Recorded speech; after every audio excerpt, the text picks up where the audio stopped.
Hello बच्चों जैसे कि लास्ट क्लास के अंदर हमने प्रेशर खत्म कर लिया था। प्रेशर क्या होता है, तो pressure that is perpendicular force upon area, ये मैंने खत्म करवा दिया था। आज का टॉपिक है पास्कल्स लॉ। हम आगे चलेंगे क्योंकि मैंने जैसे पिछली क्लास में बताया था फ्लूइड स्टैटिक्स, मतलब हम रुके हुए फ्लूइड पे भी यहाँ स्टडी करते हैं और हम भागते हुए फ्लूइड पे भी स्टडी करते हैं। फ्लूइड स्टैटिक्स के अंदर पास्कल्स लॉ जो फ्लूइड स्टैटिक्स में पढ़ाता है कि जब फ्लूइड रुका हुआ होता है, स्टैटिक स्टेट पे होता है, तो कैसा कैसा बिहेवियर, कैसा प्रेशर और कैसा फोर्स वो लगा सकता है या एक्सपीरियंस करता है वो। और डायनेमिक्स जब फ्लूइड भागेगा मतलब बर्नौली पढ़ेंगे, ठीक है। तो पहले हम पास्कल्स लॉ समझते हैं। पास्कल्स लॉ क्या होता है, तो पास्कल लॉ कहता है कि pressure exerted at any point on an enclosed liquid transmitted equally in all direction. बड़ा ही इंपॉर्टेंट बात है भाई कि ना पास्कल जी कहते हैं कि ना किसी लिक्विड के ऊपर, कोई एनक्लोज लिक्विड, किसी एनक्लोज कंटेनर में लिक्विड है, तो उसके ऊपर जब चेंज इन प्रेशर किया जाएगा, इसके ऊपर प्रेशर में चेंज लाया जाएगा, वो प्रेशर हर एक डायरेक्शन में इक्वल अमाउंट में भागेगा। मतलब कि ये है कि अगर मैंने यहाँ पर पहले प्रेशर लग रहा था 10 न्यूटन मीटर स्क्वायर का, अगर मैंने उसको 12 न्यूटन मीटर स्क्वायर कर दिया तो वो प्रेशर बिल्कुल दो का चेंज आया ना, तो दो का चेंज बिल्कुल इस तरीके से आगे की ओर भागता हुआ चला जाएगा। एनक्लोज कोई कंटेनर है तो उसके अंदर जो चेंज इन प्रेशर होता है बेटा, वो हर दो का चेंज आया तो यहाँ भी दो का, यहाँ भी दो का, दो दो दो दो दो दो पूरे भागता चला जाएगा। This is the Pascal's law. दूसरी बात, a change in pressure apply transmit in all direction equally. खैर दोनों बात सेम है। The pressure in fluid at rest same at all point if we neglect gravity. ये बड़ी इंपॉर्टेंट बात है कि ना अगर मैं ग्रेविटी को नेग्लेक्ट कर दूं तो कंटेनर में, एनक्लोज्ड कंटेनर में रखे हुए लिक्विड के ऊपर हर एक तरफ जो प्रेशर लगता है वो सेम लगेगा। सर जी बात समझ में नहीं आई। बात यूँ देखो, जैसे मान लो ये कंटेनर, मान लो ऐसे करे कंटेनर, मान लो ऐसे करके ये है ना, इस पे अब जैसे यहाँ पर पूरे में लिक्विड भरा हुआ, पूरे में लिक्विड भरा पड़ा है। अब आपसे कहूँगा प्रेशर ज़्यादा कहाँ होगा, तो कहोगे सर जी नीचे, क्योंकि नीचे वाले पे सारा पानी अपना प्रेशर डाल रहा होगा ऐसे करके। मैं कहा हाँ जी बिल्कुल सही बोल रहे हैं, नीचे प्रेशर ज़्यादा होगा, ऊपर प्रेशर कम होगा। ठीक, वेरी गुड। लेकिन इस कंटेनर को लेके मैं चला जाऊँ स्पेस में, चला जाऊँ लेकर स्पेस में, ग्रेविटी जहाँ पर नहीं है वहाँ लेके चला जाऊँ, और इस कंटेनर को मैंने वहाँ रख दिया और इस कंटेनर को किस तरीके से मैंने तोड़ के निकाल दिया, बाहर निकाल दिया, तो जो पानी का शेप है ना, कंटेनर को काट के, मैंने कंटेनर को काट के अलग कर दिया, तो पानी का शेप ऐसा ही बना रहेगा, पानी नीचे नहीं आएगा। क्यों? क्योंकि जो प्रेशर यहाँ पर होगा वो प्रेशर यहाँ पर होगा। जब प्रेशर कहीं ज़्यादा कम होगा ही नहीं तो पानी भागेगा ही क्यों? तो पानी इसी शेप के अंदर वहाँ पर स्पेस के अंदर फ्लो करता रहेगा। मतलब ग्रेविटी अगर नहीं होगी, दोबारा ग्रेविटी नहीं होगी तो प्रेशर में कोई भी डिफरेंस नहीं होता। हर एक पॉइंट पर जो प्रेशर लग रहा होता है वो बिल्कुल एक जैसा लग रहा होता है। बोलो मेरी बात समझ में आई कि नहीं आई? आई बात समझ में? इसका प्रूफ भी है, हम आगे करने वाले, ठीक है बेटा, नोट कर लो इसे, फिर आगे चलते हैं। तो देखो बेटा, हम अब पास्कल्स लॉ के प्रूफ को देखते हैं। पास्कल ने क्या कहा कि अगर कहीं पर प्रेशर में चेंज किया जाएगा तो प्रेशर क्या होगा, इक्वली ट्रांसमिट हो जाएगा हर एक डायरेक्शन में। और दूसरी बात यह है कि अगर ग्रेविटी के अंदर हम जहाँ ग्रेविटी नहीं होगी वहाँ पर जाएंगे तो प्रेशर का कोई भी चेंज नहीं होता। तो देखो बेटा, अब हम पास्कल्स लॉ का प्रूफ देख लेते हैं, ठीक है, कि मतलब प्रेशर जो लग रहा है हर पॉइंट पे सेम लग रहा है कि नहीं लग रहा है, ये देख लेते हैं। तो इसके लिए कंटेनर कंसीडर करता हूँ मैं ऐसे करके। ये कंटेनर हो गया, इस कंटेनर के अंदर पूरे में फ्लूइड है। तो अगर मैं कोई ऐसा एक रैंडम पॉइंट पकड़ लेता हूँ ऐसे करके, मैंने एक रैंडम पॉइंट पकड़ लिया ऐसे, तो इसको अगर मैंने रैंडम पॉइंट को पकड़ लिया तो इसके ऊपर जो प्रेशर लग रहा होगा, ये कहीं स्टैटिक स्टेट में ना रुका हुआ है ना, कहीं तो जा नहीं रहा। इसका मतलब इसके ऊपर जो नेट प्रेशर लग रहा है इधर उधर सब मिला जुला के, नेट रिजल्टेंट प्रेशर क्या लग रहा है, 0 लग रहा है, ठीक है ना। बट मैं क्या करता हूँ, मैं कोई भी डायरेक्शन, 2-3 डायरेक्शन पकड़ लेता हूँ। प्रूफ करना ना मुझे, तो मैं 2-3 डायरेक्शन कोई इसमें से कैच कर लेता हूँ। देखो लेट कर लेता हूँ, इधर लग रहा है प्रेशर PA, इधर लग रहा है प्रेशर PB और इधर लग रहा है प्रेशर PC।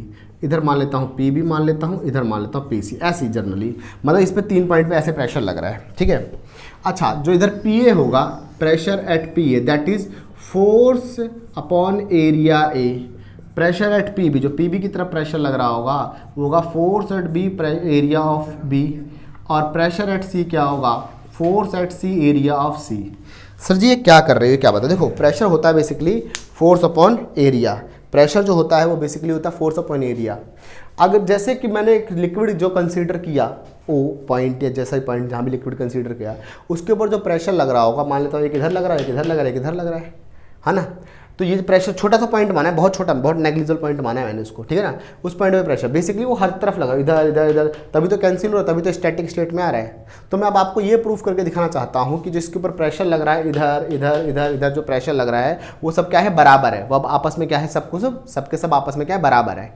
आ रही बात समझ, वो सबके सब बराबर हैं, बराबर होंगे तभी तो लिक्विड स्टेशनरी स्टेट में आएगा। मतलब जैसे हम बाल्टी में पानी भर के रख देते हैं तो बाल्टी का पानी कहीं तो भागता नहीं है ना। इसका मतलब जो इस तरफ सब तरफ प्रेशर लग रहा हो, क्या लग रहा होता है, इक्वली लग रहा होता है, ठीक है ना। इसको तो इसके लिए देखो, अब जरा सोचो, मैंने 3 पॉइंट माने, एक प्रेशर इधर, एक प्रेशर इधर, तो इसका मतलब एक फोर्स इधर लग रही होगी, एक फोर्स इधर लग रही होगी, एक फोर्स इधर लग रही होगी, एक फोर्स इधर, एक फोर्स इधर, एक फोर्स इधर। तो अगर इसको मैं समझने के लिए, अगर मैं ऐसा मान लो, इसको समझने के लिए ऐसे करके, इसको ये मैं ऐसे ट्रायंगल लेट कर लेता हूँ, ऐसे करके मैं ट्रायंगल लेट कर लेता हूँ। ट्रायंगल क्यों, क्योंकि देखो थीटा, एक फोर्स इधर लग रही होगी, that is P B force, I mean P B pressure, ये बन रहा होगा एफ बी फोर्स की वजह से, और इसका एरिया होगा ए बी एरिया। मतलब ये फोर्स इस तरफ लगा होगा, इतने एरिया के ऊपर लगा होगा, तब ये प्रेशर जनरेट हुआ होगा। बोलो हाँ या ना। दोबारा, ये फोर्स एफ बी फोर्स इस हिस्से पे लगा होगा, इतने से एरिया पे ए बी हिस्से पे लगा होगा फोर्स अपॉन एरिया, तो इतना प्रेशर जनरेट हुआ होगा इस तरफ, जो कि ये रहा।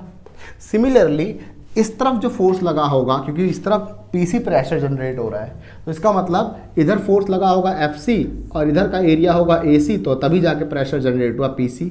और इधर का फोर्स ये ऊपर की ओर, इस तरफ ऊपर की ओर पीए प्रेशर जनरेट हो रहा है। अगर पीए प्रेशर जनरेट हो रहा है तो इसका मतलब यहाँ का एरिया होगा ए और यहाँ का फोर्स होगा एफ ए, और यहाँ पर प्रेशर जनरेट हो रहा है पीए। आई बात समझ में? ऐसे है। इसका मतलब जो इस पॉइंट पे मैंने माना, जो प्रेशर का वो पॉइंट है, वो जो मैंने माना था, वहाँ पर इस तरीके से फोर्स लग रहे होंगे, तो इस तरीके से प्रेशर जनरेट हो पा रहा होगा, ठीक है। अब मैं इन तीनों पॉइंट को पकड़ लेता हूँ, यहाँ से फोर्स को मैं उठा लेता हूँ। यहाँ से देखो बेटा, फोर्स अगर मैं उठाऊँगा, यहाँ से फोर्स उठाऊँगा, तो फोर्स देखो, फोर्स किधर लग रहा है, एक फोर्स लग रहा है इधर, ये अगर इसको ओरिजिन मानो, इस वाले पॉइंट को अगर ओरिजिन मानो, तो एक फोर्स लग रहा है एफ बी इधर लग रहा है। आ रही बात समझ में? एफ बी फोर्स लग रहा है इधर, और एफ सी फोर्स लग रहा है इधर, एक फोर्स लग रहा है इस तरफ एफ सी, और बेटा एफ ए फोर्स लग रहा है इस तरफ। तो मैंने सिर्फ फोर्स वाले कंपोनेंट को पकड़ लिया। क्योंकि प्रेशर वाले को क्यों नहीं पकड़ा? क्योंकि प्रेशर तो एक स्केलर क्वांटिटी होती है, क्योंकि pressure equally in all direction लगती है ना, एक पर्टिकुलर डायरेक्शन में तो होता नहीं है, तो इसलिए प्रेशर हमने नहीं लिया। अच्छा देखो एफ बी को, देखो एफ बी जो रिजल्टेंट फोर्स है वो ऐसे जाके नीचे की ओर जा रही है, और ऐसे देखो इन दोनों, अगर ये एफ बी रिजल्टेंट फोर्स है जो कि नीचे की ओर जा रही है, तो इसका मतलब दो कंपोनेंट टूटेगी, इधर जाएगा इधर जाएगा, that is the something angle theta. तो ये कंपोनेंट क्या हो गया, एफ बी कॉस थीटा हो गया, और ये क्या हो गया, एफ बी साइन थीटा हो गया, ठीक है। अच्छा ये वाला कंपोनेंट क्या था, ये वाला कंपोनेंट था एफ ए था। तो देखो क्योंकि ये लिक्विड स्टेशनरी स्टेट में है, रुका हुआ है ना, तो इसका मतलब ये क्या होगा, जो एफ ए लग रहा होगा ऊपर की ओर ये वाला फोर्स, और जो नीचे की ओर एफ बी कॉस थीटा लग रहा होगा, ये बराबर होगा। बोलो हाँ या ना। ये वाला जो फोर्स लग रहा है इसके बराबर होगा। ये वाला फोर्स जो होगा एफ सी जो लग रहा होगा वो एफ बी साइन थीटा के बराबर होगा कि नहीं होगा? बोलो हाँ या ना। क्लियर है कॉन्सेप्ट? अब इसको मान लो फर्स्ट इक्वेशन, इसको मान लो सेकंड इक्वेशन, ठीक है, ध्यान देते रहना। अब देखो बेटा यहाँ पर इस वाले में, अब जो ये एरिया था, एक एरिया ए वन इधर, ए बी इधर, ए सी इधर, तो अगर इसमें देखूँ साइन थीटा इन ट्राइंगल, इसके अंदर साइन थीटा, साइन थीटा क्या होता है बेटा, थीटा एरा परपेंडिकुलर अपॉन में हाइपोटेनियस।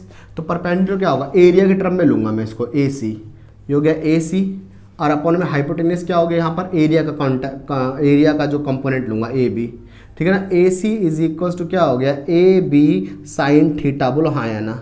थर्ड इक्वेशन, कोई दिक्कत तो नहीं है? इसको यहाँ रहने दिया, इसको यहाँ भेज दिया। अब बात करता हूँ इसी के अंदर कॉस थीटा की बात करता हूँ। कॉस थीटा, कॉस थीटा क्या होता है, पर बेस अपॉन में हाइपोटेनियस। तो एरिया वाला कंपोनेंट लेना मैंने, एरिया वाला कंपोनेंट सेलेक्ट करूँगा, तो बेस में एरिया कंपोनेंट क्या हो गया, ए हो गया, और हाइपोटेनियस क्या हो गया आपका, ए बी हो गया, है ना। A is equals to A B cos theta. इसको फोर्थ इक्वेशन मान लेता हूँ। बोलो हाँ या ना। आई बात समझ में? इसको फोर्थ इक्वेशन मान लेता हूँ। अब मैं बात करता हूँ इसकी, देखो अब ऐसा करो, अब ऐसा करो कि ना, जैसे फर्स्ट ये रहा, सेकंड थर्ड फोर्थ, ऐसा करो फर्स्ट वाले से फोर्थ वाले को डिवाइड कर दो, सेकंड वाले से थर्ड वाले को डिवाइड कर दो। First divided by fourth and second divided by third, ठीक है। कैसे, आओ करके देखते हैं। फर्स्ट एफ ए अपॉन में फोर्थ कहाँ गया, फोर्थ ये रहा ना, A is equals to F B cos theta is equals to A B cos theta, ऐसे आए कि नहीं आए, इसके पूरे के नीचे ये पूरी वैल्यू आ गई, कॉस थीटा से कॉस थीटा गया, force of A area of A, ये क्या आया, प्रेशर ऑफ ए आ गया, force of B area of B that is pressure of B आ गया। बोलो हाँ या ना, आई बात समझ में आ रहा है बेटा, पक्का? ओके नेक्स्ट देखो यहाँ पर, यहाँ देखो सेकंड बाय थर्ड, सेकंड कहाँ गया, ये रहा, F C is equals to F B sine theta, ये हो गया। थर्ड कहाँ रहा, ये रहा, A C that is equals to A B sine theta, sine theta चला गया। Force at C area of C that is pressure of C, force of B area of that is pressure of B. अगर मैं यहाँ पर देखूँ, pressure of B is equal to pressure of A and pressure of B is equal to pressure of C, तो इसका मतलब pressure of B ए के बराबर है, प्रेशर ऑफ बी सी के बराबर है, इसका मतलब pressure of C ultimately pressure of A के बराबर हो जाएगा, हाँ या ना भाई, है ना? तो इसका मतलब मैं कह सकता हूँ pressure of A is equal to pressure of B is equal to pressure of C. ये है हो गया प्रूफ कि जो भी पॉइंट है, क्योंकि पूरा फ्लूइड स्टेशनरी स्टेट पे, इसका मतलब उस पॉइंट के ऊपर जितना भी प्रेशर लग रहा है हर एक तरफ का, वो प्रेशर क्या लग रहा है, equally distributed in all direction. क्या? Equally distributed pressure, equally distributed in all direction. यही तो पास्कल लॉ था ना कि चेंज इन प्रेशर और pressure equally distributed in all direction. अगर प्रेशर में चेंज आएगा, जैसे प्रेशर हर तरफ, ये फ्लूइड के ऊपर प्रेशर हर तरफ सेम लग रहा है, उसी प्रकार अगर मैं इसके प्रेशर में चेंज लाऊंगा, वो भी हर तरफ सेम ही सेम जाएगा, समझे ना? तो that is the proof of pascal law. बात समझ में आई कि नहीं आई, हाँ है ना भाई? क्लियर कॉन्सेप्ट, ध्यान रखेंगे, नोट कर लो बेटा फटाफट से। ओके बेटा देखो, ये है पास्कल्स लॉ की कुछ एप्लीकेशंस। पास्कल्स लॉ इन जगहों पर यूज किया आता है, जैसे कि हाइड्रोलिक लिफ्ट के अंदर, हाइड्रोलिक ब्रेक्स के अंदर, इन जगहों पर पास्कल्स लॉ यूज किया जाता है, ठीक है ना? अब जैसे कि हाइड्रोलिक ब्रेक्स के अंदर, हाइड्रोलिक लिफ्ट के अंदर कैसे यूज़ किया जाता है, आपने देखा होगा जहाँ कार वगैरह वॉश होती हैं, कार वगैरह रिपेयर होती हैं, वहाँ पर क्या होता है, कार को ना एक प्लेटफॉर्म पे खड़ा करके रखा जाता है, उसके नीचे मैकेनिक लग के अपना जो भी काम करना तो करते हैं। और दूसरी जगह पर भी मतलब एक उसमें क्या होता है ना, यहाँ पर कार ऐसे ऊपर उठती है, इसके बगल में कैबिन होता है, उसके अंदर से ना देखो तो वो प्रेस करता रहता है लगातार, वो कुछ प्रेशर देता है, इससे कार धीरे धीरे ऊपर उठ जाती है, ठीक है ना? वो कैसे काम करता है, वो इसी कॉन्सेप्ट पे काम करता है। देखो क्या है कि ये लेफ्ट वाला साइड जो छोटा सा रीजन है, एरिया ए, यहाँ का रीजन का एरिया ए है, तो A area is greater than that of A. Simple सी बात है, बहुत बड़ा एरिया होता है, छोटा एरिया होता है। अब यहाँ से क्या हुआ कि ना फोर्स लगाया, यहाँ से थोड़ा सा फोर्स अप्लाई किया गया, इस तरीके से फोर्स अप्लाई किया गया, इस फोर्स से ना यहाँ एक प्रेशर जनरेट होगा। देखो एरिया है ना, फोर्स अपॉन एरिया, यहाँ एक प्रेशर जनरेट होगा। तो पास्कल ने क्या कहा था, पास्कल ने कहा था change in pressure equally transmit in all direction, यही कहा था ना। तो जब यहाँ प्रेशर लगाया गया तो यहाँ से P1 प्रेशर ऐसे ट्रांसमिट होता जाएगा। अब समझो, यहाँ से P1 प्रेशर जाएगा, यहाँ से ऐसे करके P1 प्रेशर ऐसे जाएगा ऊपर की ओर। जब यहाँ P1 प्रेशर जाएगा तो यहाँ पर ये बड़ा एरिया, जब ये बड़ा एरिया, तो ये P1 प्रेशर जो है एक फोर्स जनरेट करेगा, क्योंकि फोर्स क्या होता है, फोर्स होता है F2 फोर्स। फोर्स क्या होगा, प्रेशर 1 इंटू में एरिया A। तो देखो बेटा क्या होगा, यहाँ पर एक नीचे से एक बड़ा फोर्स जनरेट होगा, एक ग्रेटर फोर्स F2 जनरेट होगा। अब इतना बड़ा फोर्स जनरेट होगा जिससे कार वगैरह जो भी कुछ है वो ऊपर की ओर लिफ्ट हो जाएगी, ऊपर की ओर चली जाएगी। तो इस प्रोसेस के अकॉर्डिंग क्या होता है, हमारी कार वगैरह जो है वो लिफ्ट होती है। तो इसके अंदर मैं ऐसा कह सकता हूँ और ऐसा लिख सकता हूँ कि हैंड्स, मैं बोलूँगा हैंड्स, और इसमें क्या हो रहा है, lower force applied across left and पे थोड़ा सा फोर्स लगाया हमने, है ना, हैंड से greater force obtain at right side में क्या मिलेगा, ज़्यादा फोर्स मिलेगा। यहाँ लगाया हमने थोड़ा फोर्स और राइट में हमें क्या मिला, ज़्यादा फोर्स, और वो जो पूरा सिस्टम है वो क्या हुआ, लिफ्ट हो गया। तो हाइड्रोलिक लिफ्ट इसी कॉन्सेप्ट पे काम करती है, पास्कल्स लॉ को फॉलो करते हुए पूरा काम करती है, ठीक है ना। चेंज इन प्रेशर बिल्कुल इक्वल अमाउंट में ट्रांसमिट करती है। हाइड्रोलिक ब्रेक्स, बेटा हाइड्रोलिक ब्रेक्स भी ऐसे ही काम करते हैं। हाइड्रोलिक ब्रेक्स में देखो क्या होता है, जो ये व्हील मान लेते हैं, ये व्हील है पूरा, जो बस वगैरह के अंदर लग रही है ये ब्रेक्स हाइड्रोलिक ब्रेक्स हैं, क्योंकि अगर इनके अंदर डिस्क ब्रेक और ये लगाया जाएगा तो इतने ज़्यादा काम मतलब इतने ज़्यादा वर्कफुल नहीं है। हाइड्रोलिक ब्रेक कैसे होता है, यहाँ से लीवर से क्या हुआ, ड्राइवर ने यहाँ से पैडल को प्रेस किया, जब पैडल को प्रेस किया दिस कॉल्ड मास्टर सिलेंडर। इस मास्टर सिलेंडर के अंदर बहुत सारा फ्लूइड भरा होता है, पूरे में फ्लूइड भरा होता है, पूरे में, समझे ना, पूरे में फ्लूइड भरा होता है। तो ये मास्टर सिलेंडर क्या करता है, जैसे यहाँ से मैंने चेंज इन प्रेशर करा, चेंज इन प्रेशर, जैसे यहाँ से प्रेशर में मैंने चेंज लाया यहाँ से, तो वो change in pressure equally transmit होता है हर डायरेक्शन में। फिर वो चेंज इन प्रेशर यहाँ जाता है, फिर यहाँ से ना बहुत फाइन होल्स होते हैं, इनमें से होता हुआ इनमें जाता है, तो प्रेशर लगता है और ये क्या करते हैं, इनको लिफ्ट अप कर देता है, इनको बाहर की ओर खींच देता है। तो यहाँ पर ये जो लगा हुआ पॉइंट लेदर लगा हुआ है, तो इसे क्या करता है, टायर को रोकता है, टायर को पकड़ता है, टायर क्या होता है, जाम हो जाता है, टायर रुक जाता है। फिर जैसे ही पैडल ये हटाता है, जैसे यहाँ से पैर को हटाता है वो ड्राइवर, तो ये फ्लूइड वापस जाता है, तो क्या होता है, ये स्प्रिंग काम कर रही है, स्प्रिंग इसको खींच रही है वापस, इन शाफ्ट इनको खींच रही है, पैड्स को वापस खींच रही है, ये स्प्रिंग वापस इसको खींच लेती है और फ्लूइड जो होता है वापस सिलेंडर में चला जाता है, पैडल ऊपर की ओर चला जाता है, ठीक है ना। तो इस प्रोसेस के अकॉर्डिंग ये पूरा प्रोसेस फॉलो होता है हाइड्रोलिक ब्रेक लगने में। आई बात समझ में। देखो बेटा, हम अभी हाइड्रोलिक लिफ्ट पे न्यूमेरिकल करते हैं, फिर हम आगे चलेंगे। नोट कर लो बेटा फटाफट इसे। देखो बेटा, ये न्यूमेरिकल है, इस न्यूमेरिकल को देखते हैं। ये करके ऐसे कोई सिस्टम है, इसके अंदर क्या है, यहाँ पर कोई कार रखी हुई है, ठीक है ना, यहाँ का रेडियस 15 सेंटीमीटर है, तो कार का वजन 1350 किलोग्राम है, यहाँ का रेडियस R1 है और वहाँ का रेडियस यहाँ का 5 है, वहाँ का 15 का रेडियस है, ठीक है ना। और F1 फोर्स लग रहा है, P1 प्रेशर, सारा डेटा दे रखा है। देखो बेटा, अब क्वेश्चन ये है कि यहाँ से कितना F1 फोर्स लगाया जाए ताकि ये कार क्या हो जाए, लिफ्ट हो जाए, अगर कार को लिफ्ट करना है तो जनरली जितना यहाँ से mg नीचे लग रहा होगा उतना ही लगभग फोर्स लगा दो, उतना ही प्रेशर उसका, जितना प्रेशर इसका लग रहा होगा, जितना प्रेशर इसका लग रहा होगा उतना ही प्रेशर लगभग लगा दो ऊपर की ओर, कार लगभग लिफ्ट कर जाएगी। तो कितना कैसे करें, देखो अकॉर्डिंग टू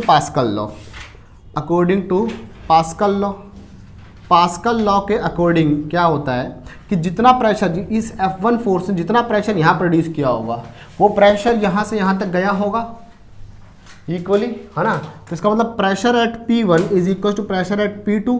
बेसिकली जितना प्रेशर यहाँ से इसने लगाया होगा, P1 प्रेशर जो जनरेट हुआ होगा यहाँ तक गया होगा और यहाँ से उसने P1 ही प्रेशर लगाया होगा ऊपर की ओर। बेटा ध्यान रखना इस चीज़ को, ठीक है ना।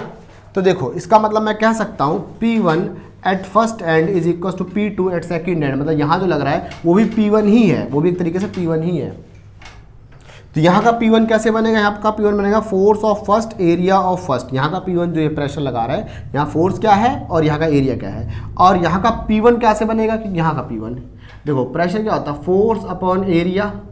तो बेटा यहाँ से ये प्रेशर नीचे की ओर, जो प्रेशर नीचे से जो प्रेशर लग रहा है वो किसके बराबर हो जाएगा, इसका फोर्स और इसके एरिया के बराबर हो जाएगा, क्योंकि प्रेशर जो है वो बराबर ही लगेगा, प्रेशर जो है वो बराबर। अभी मैंने क्या कराया था, अभी आपको थोड़ी देर पहले क्या समझाया था कि यहाँ जो फोर्स, बेटा ध्यान दो, यहाँ जो F फोर्स बन रहा है वो किसके बराबर होगा, यहाँ से जो प्रेशर आया P1 और यहाँ का जो एरिया A2 इसी के बराबर होगा। ये बताया था कि नहीं बताया था।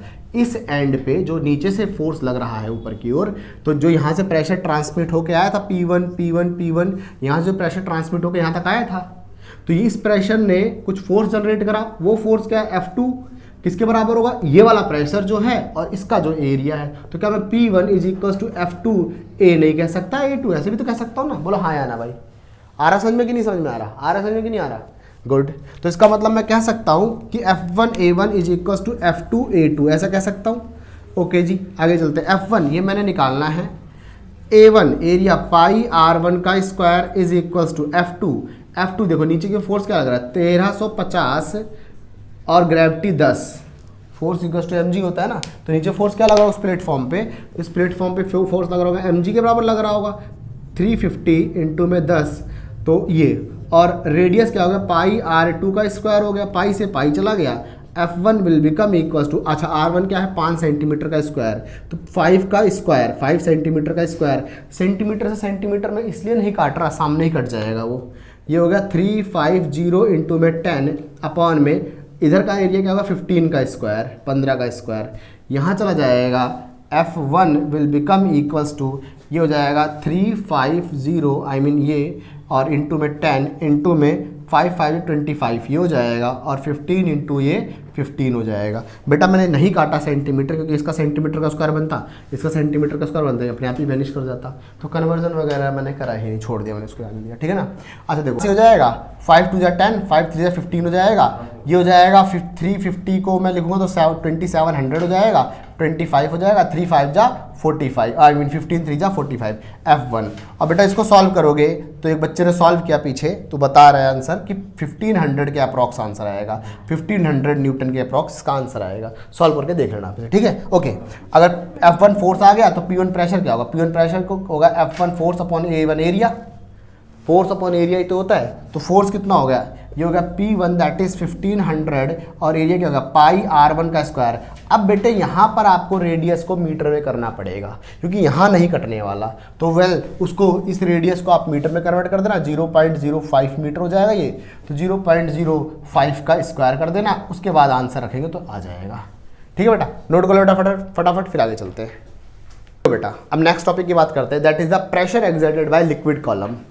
अब एक लिक्विड कॉलम लेता हूँ, उसके अंदर ना मैं एक कॉलम लेता हूँ, उसके अंदर मैं लिक्विड भर देता हूँ ऐसे करके।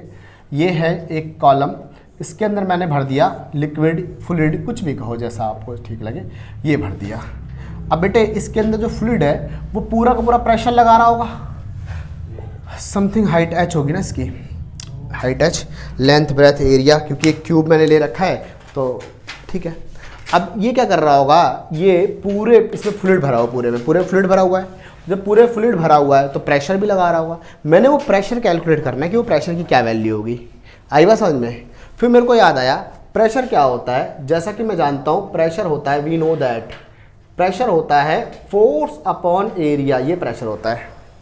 अब मुझे ये तो पता नहीं कि फोर्स कितना लग रहा है, ये बात तो मुझे पता नहीं है, और एरिया क्या है ये भी नहीं पता। हाँ, क्योंकि एक क्यूब है तो length breadth height area, I mean ये क्यूब है ना, तो वॉल्यूम क्या होगा? लेंथ ब्रेथ और हाइट होगा, ऐसे करके वॉल्यूम ही होगा। तो एरिया तो निकाला जा सकता है, लेंथ और ब्रेथ करके एरिया निकाला सकता है। बट फोर्स का नहीं पता कि ये लिक्विड जो है वो फोर्स कितना लगा रहा होगा इस कॉलम के ऊपर, ये नहीं पता। एरिया तो फिर भी पता है, लेकिन इस लिक्विड का फोर्स नहीं पता। फोर्स कैसे निकालूं?